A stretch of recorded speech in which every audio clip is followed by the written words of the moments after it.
Uma vida com propósitos. Propósito número 4. Você foi moldada para servir a Deus. Somos somente servidores de Deus. Cada um de nós faz o trabalho que o Senhor lhe deu para fazer. Eu plantei e Apolo regou a planta, mas foi Deus quem a fez crescer. 1 Coríntios 3, 5 e 6. Uma vida com propósitos, capítulo 29. Aceitando sua missão. Foi o próprio Deus quem fez de nós o que somos e nos deu uma vida nova da parte de Cristo Jesus. E muitos séculos atrás, Ele planejou que gastássemos essa vida em auxiliar aos outros. Efésios 2:10. Eu te glorifiquei na terra, pois concluí até o último detalhe do que me deste para fazer. João 17:4. Você foi posto na terra para fazer uma contribuição. Você não foi criado apenas para consumir recursos, comer, respirar e ocupar espaço. Deus te projetou para que sua vida faça uma diferença. Apesar de muitos livros de sucesso informarem sobre como tirar o máximo da vida, não foi para isso que Deus te criou.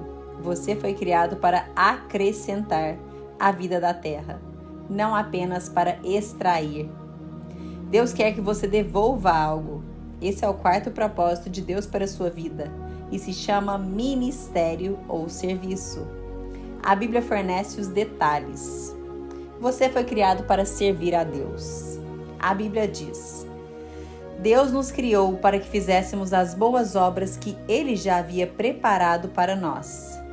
Essas boas obras são o seu serviço.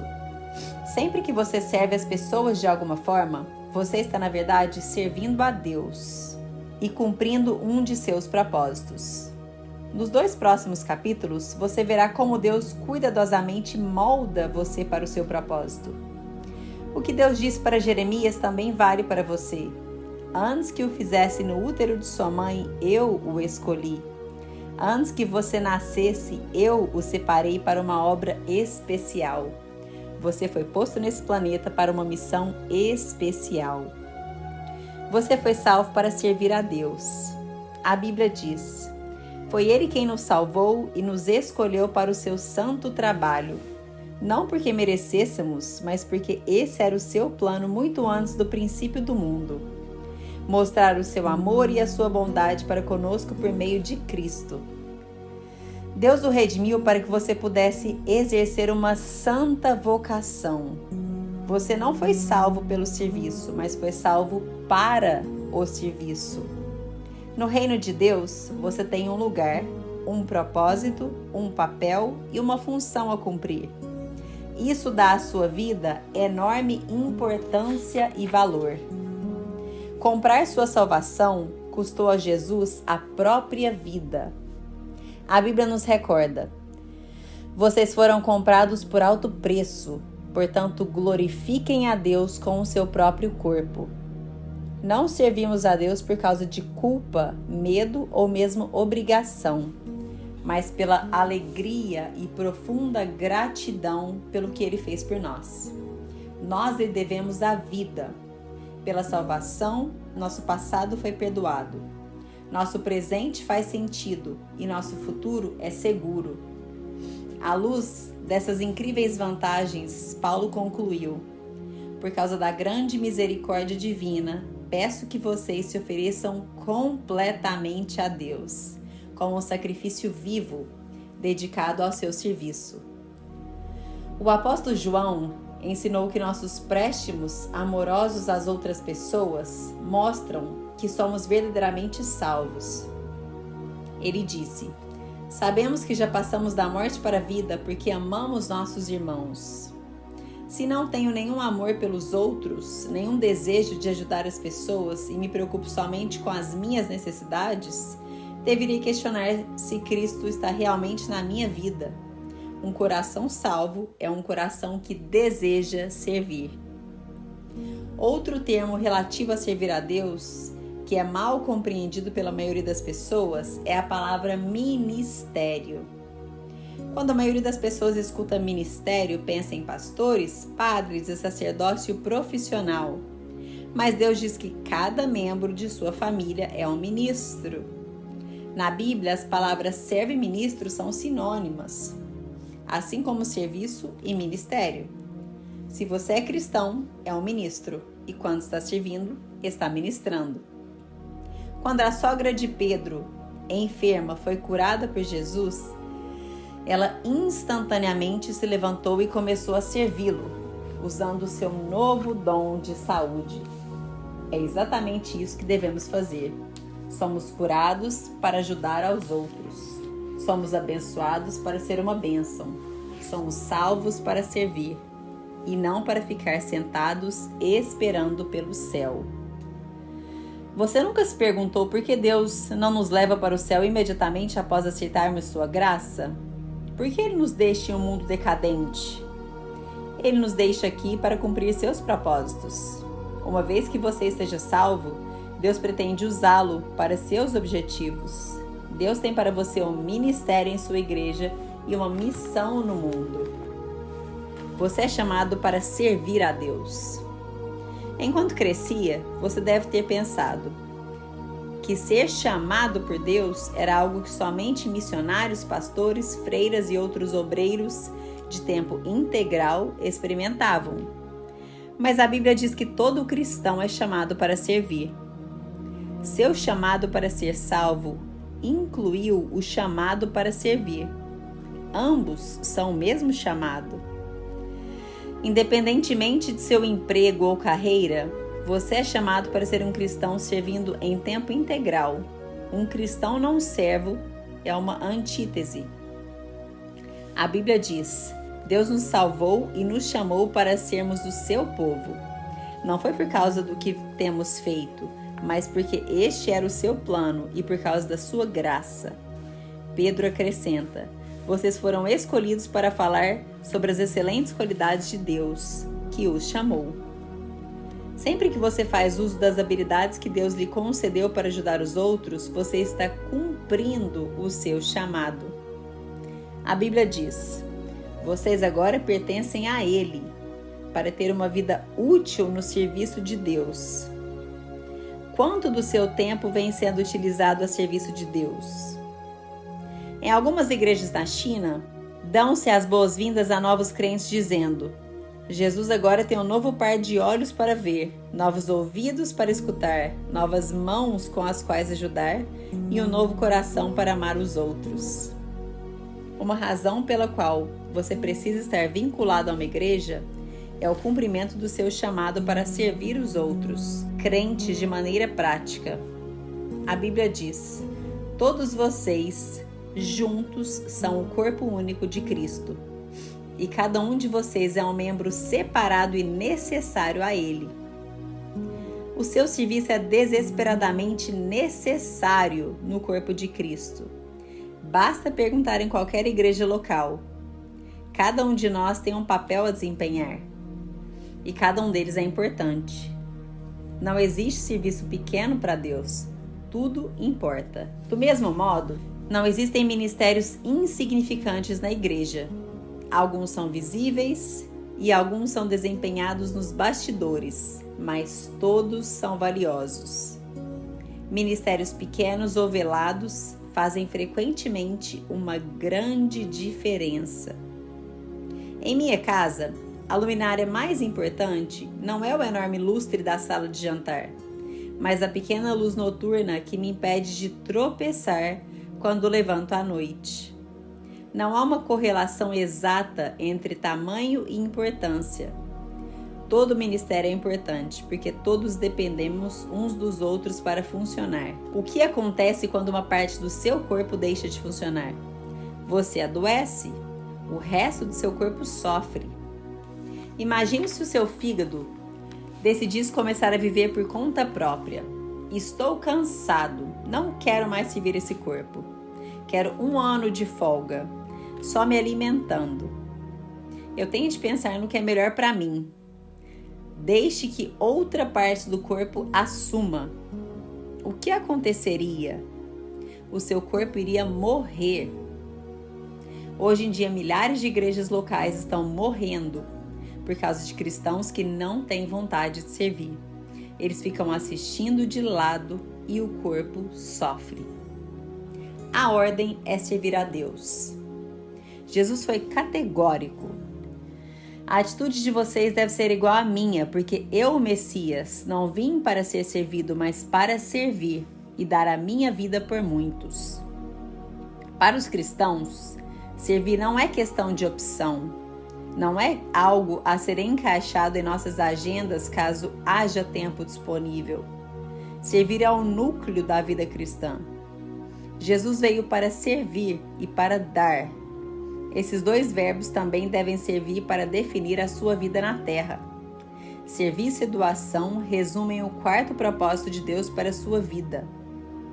Madre Teresa disse certa vez: viver em santidade consiste em realizar a obra de Deus com um sorriso.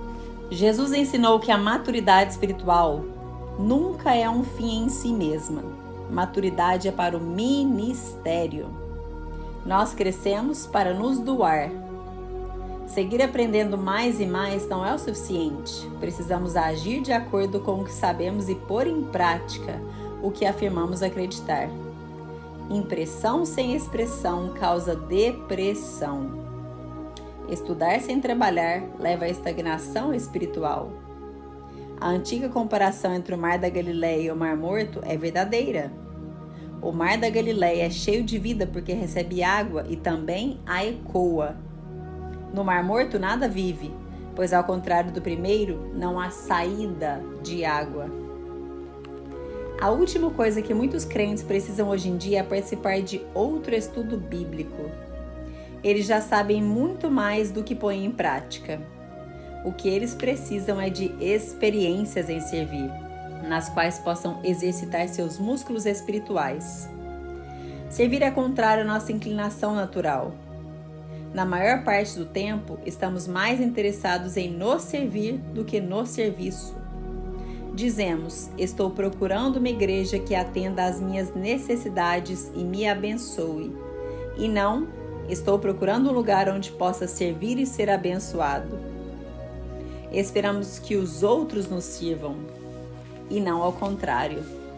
Mas à medida que amadurecemos em Cristo, o foco de nossa vida deve ser deslocado progressivamente para termos uma vida de serviço. Um seguidor de Jesus maduro deixa de perguntar: quem irá alcançar minhas necessidades? E começa a perguntar: as necessidades de quem eu vou alcançar?